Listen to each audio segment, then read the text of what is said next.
Okay. Grand Theory, the adaptation model by Sister Callista Roy. Meet Sister Callista Roy. She was born October 14, 1939 in Los Angeles, California. She was a member of the Sisters of St. Joseph of Carnodelt, and she was a nurse, educator, researcher, and nursing theorist. She was best known for developing the Roy adaptation model. This model focuses on how people adapt to changes in their health and environment. Her work has influenced nursing education, research, and patient care around the world. In this section, I will briefly discuss her background, education, career, and major accomplishments. Did you know Sister Callista Roy developed the Roy adaptation model while she was still a graduate student? Next. The background and career journey. She grew up in a large Catholic family. Her mother was a licensed vocational nurse, and that inspired her interest in nursing at a young age. She also grew up religious, where she joined the Sisters of St. Joseph of Carnodelet in 1958. She later earned her bachelor's degree in nursing from Mount St. Mary's College, and in 1970, that's when she published the Roy adaptation model. She furthered her education, got a master's degree in sociology and a doctoral degree in sociology, both from UCLA. In 19, and she later joined Boston College Cornell School of Nursing as a professor and nursing theorist.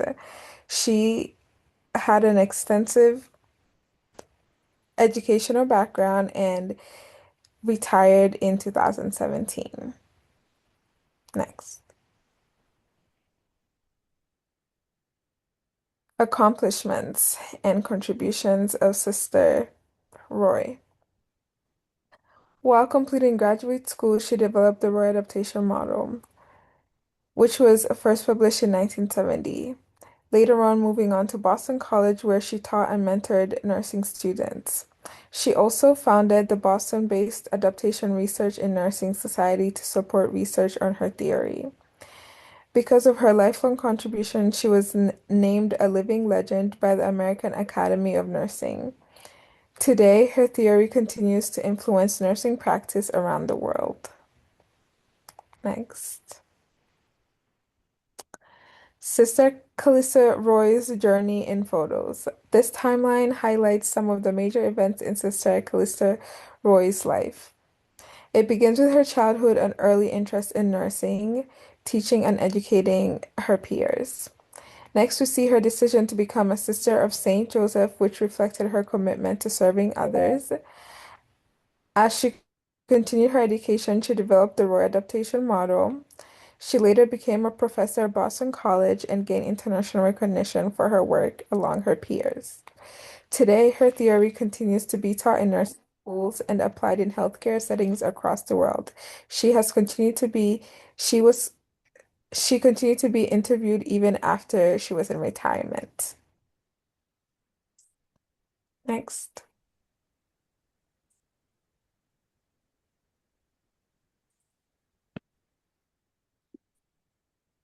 The adaptation model was developed in the late 1960s and early 1970s, during a time in which healthcare was changing rapidly.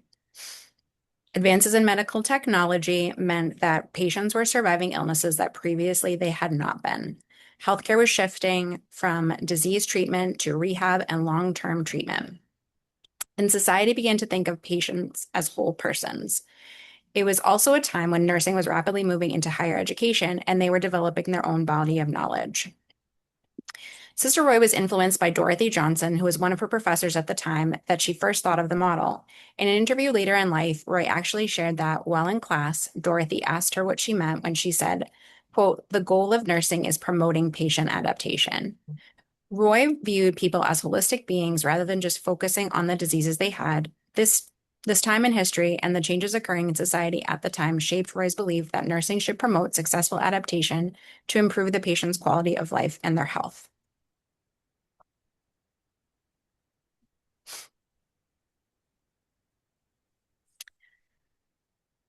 One of the primary influences on Roy's adaptation model was Ludwig von Bertalanffy's general systems theory. The general systems theory views living systems, i.e., individual people, as open systems that interact with both the external and internal environment. Living systems, he theorized, are open because there is an ongoing exchange of matter, energy, and information.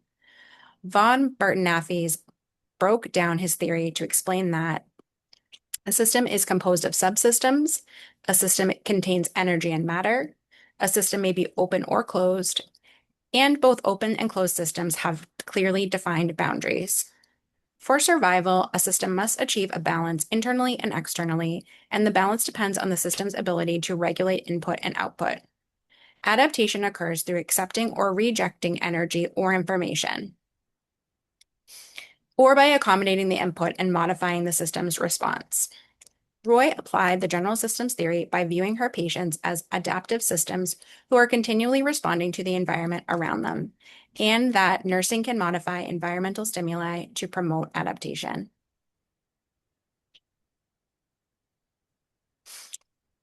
Helson's adaptation theory also,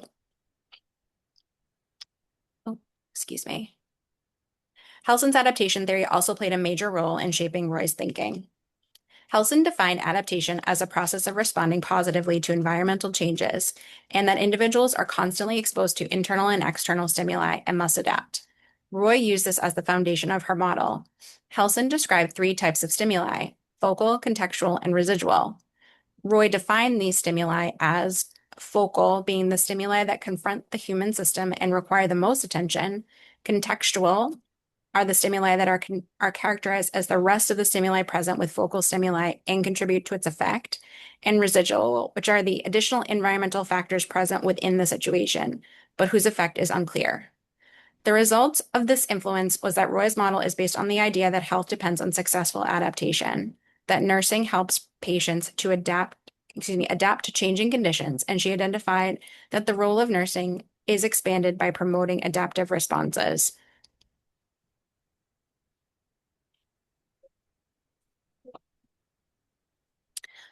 Although Roy does not clearly identify her theory as humanistic, many of her philosophical assumptions reflect the core principles of humanism. Her model emphasized the dignity and worth of every individual and sees them holistically. Roy incorporated the principles of humanism into the adaptation model by thinking of patients as active participants in their own health, rather than the previous thinking of them as passive participants in their care. As we talked of earlier, healthcare at this time was changing from focusing solely on the disease and moving to the patient as a whole, and their ability to respond and adapt to the environment. McEwen and Wells described the philosophical assumptions as including meaningful relationships with the world, and that adaptation to the world leads to good health. This philosophy reminds us to care for the patient as a whole, that experiences, beliefs, and values all influence adaptation. Letourneau's article describes humanistic nursing as care grounded in compassion, empathy, and respect for human dignity. Roy's model similarly promotes individualized holistic care and supports patients to adapt. Humanistic principles shaped Roy's belief that nursing should focus on the whole person, promote dignity, and help patients to adapt to the changing environment.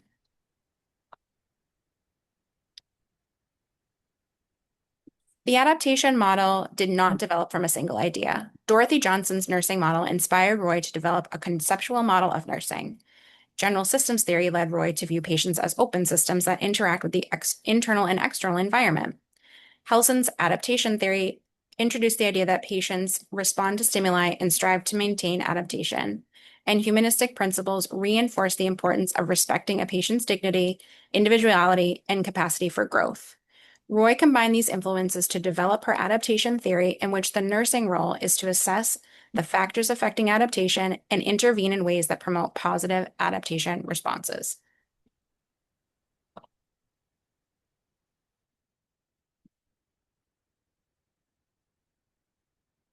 Slide.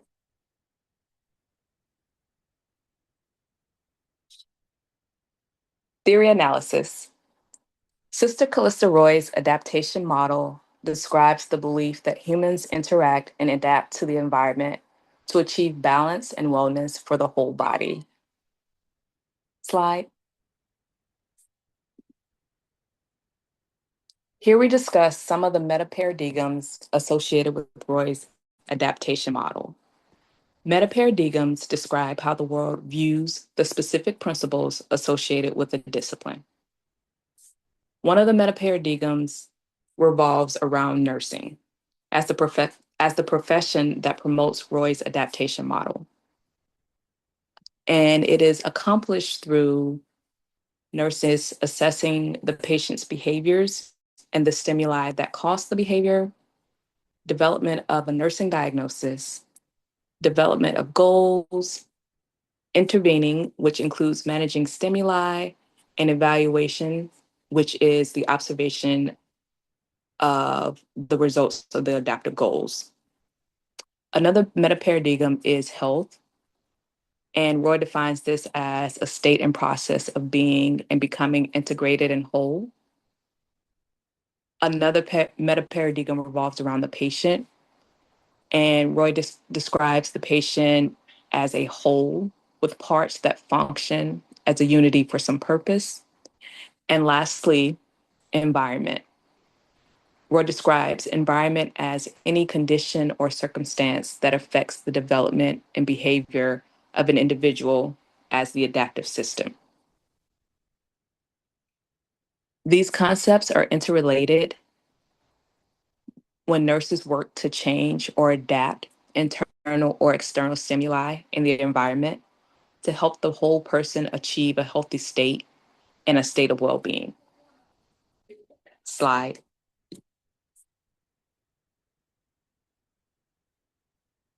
Slide. So subsystems. Roy defines two coping systems, which are also known as subsystems that allow for adaptation. And these subsystems are a regulator, and that's the physiological coping system. It's automatic, it happens unconsciously. It is the physical and chemical responses that the body has to a stimuli. And the second is the cognator, and this one is conscious, and it involves your emotional response, how you learn, the judgments that you have, even selective attention, to name a few.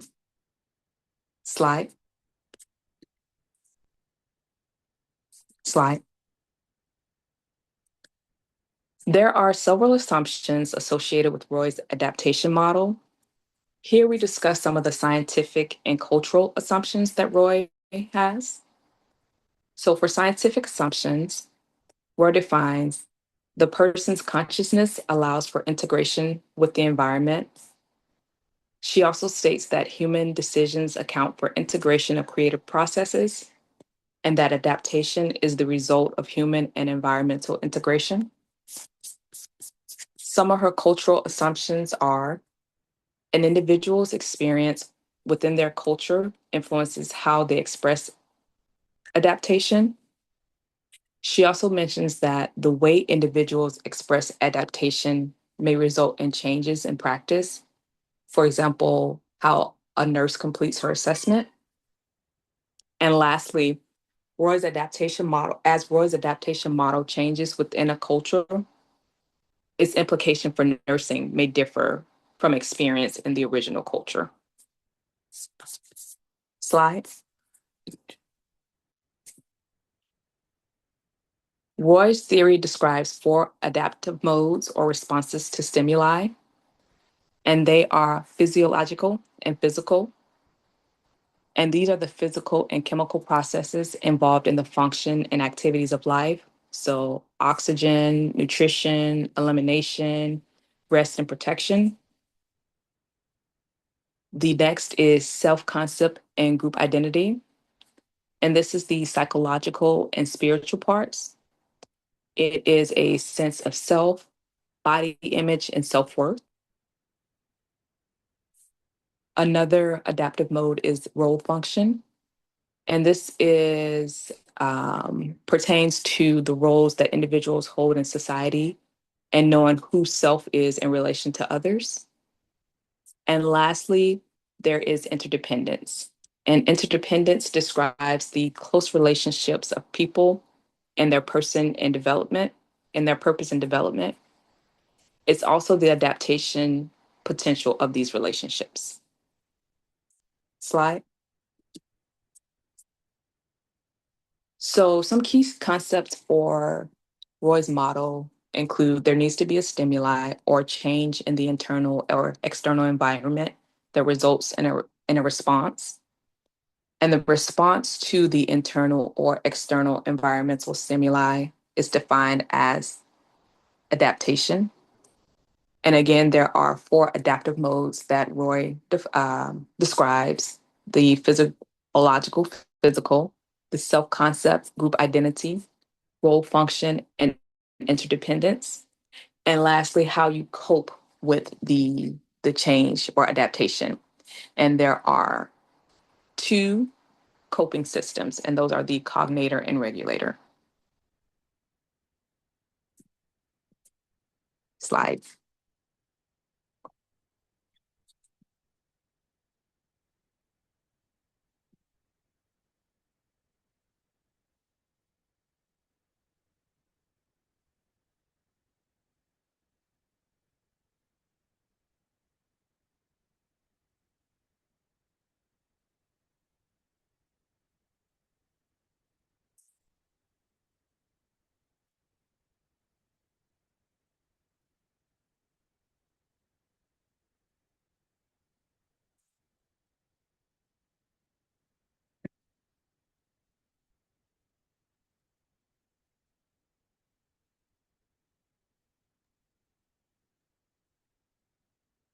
Caitlin, you might have to unmute.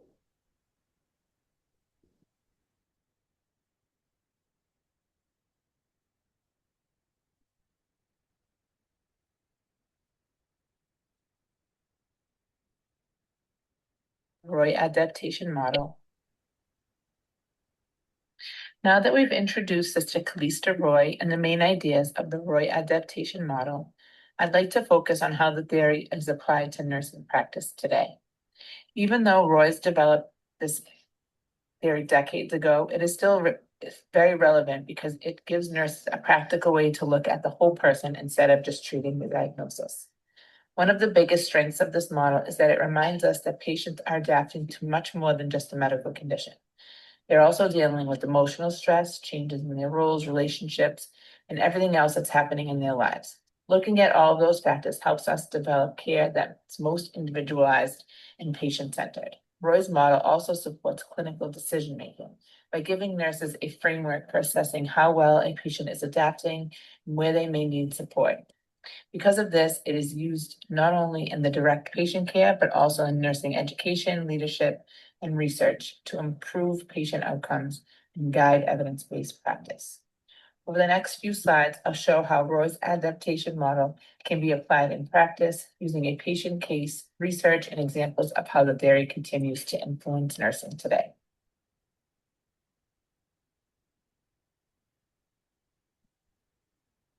One of the biggest strengths of Roy's adaptation model is that it can be used in so many different areas of nursing, which is one of the reasons it has remained relevant over time.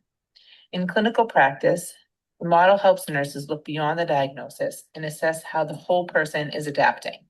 That allows nurses to develop individualized care plans and support positive patient outcomes. It is also widely used in nursing education because it encourages students to think critically and consider all of the factors that can affect a patient's health, not just the medical condition itself. Beyond bedside, the model helps guide leadership and administration by supporting patient-centered care, quality improvement, and staff development. It also continues to be used in nursing research as a framework for evaluating nursing interventions and patient adaptation, which reinforces its value in evidence-based practice.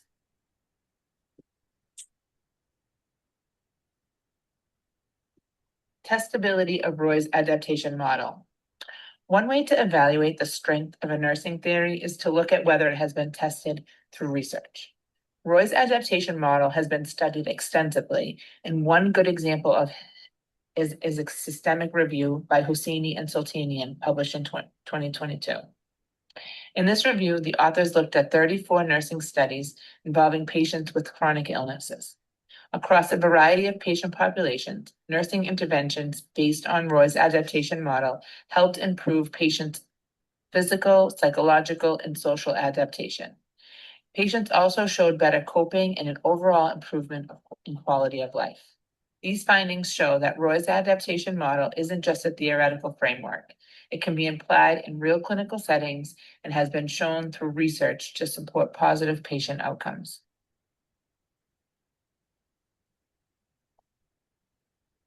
Another way to evaluate a nursing theory is by looking at its parsimony, or how simple it is to understand compared to how complex it is to apply in practice.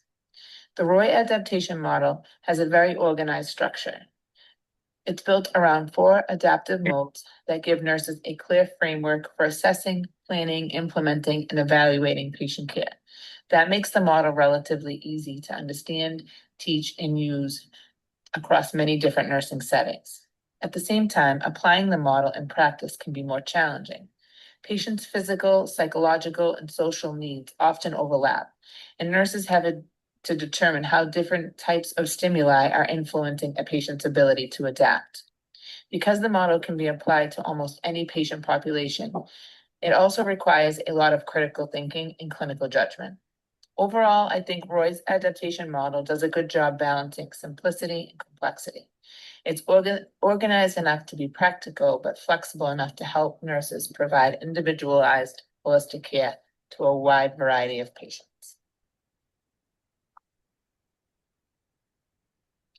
A good way to see whether a grand nursing theory has had a lasting impact is to look at whether it has inspired new theories. One example is Dunn's middle range theory of adaptation to chronic pain, which was developed from Sister Calista Roy's adaptation model. Roy's model provides a broad framework for understanding how people adapt to change in their health and environment. Dunn built on those ideas by focusing specifically on patients living with chronic pain. Her theory looks at how chronic pain, coping strategies, and environmental factors all influence a person's ability to adapt and ultimately affect their health outcomes. While Dunn's theory is based on Roy's belief that successful adaptation leads to better health, it has a much narrower focus. That makes it easier to apply to a specific patient population and is easier to study through nursing research. The development of Dunn's theory shows that Roy's work continues to influence nursing science today. Her ideas have provided the foundation for more focused theories that can be tested, applied in practice, and used to improve patient care.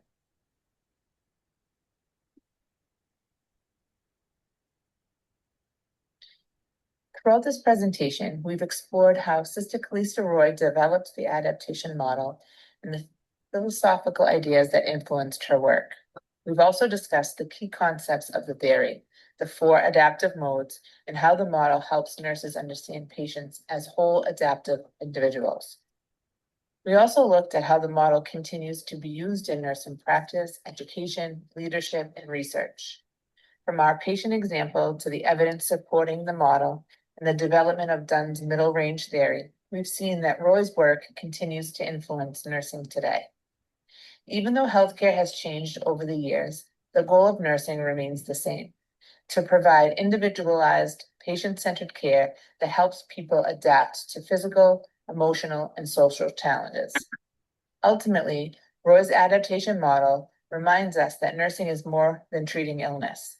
It's about helping people adapt, recover, and achieve the highest possible level of health. Thank you.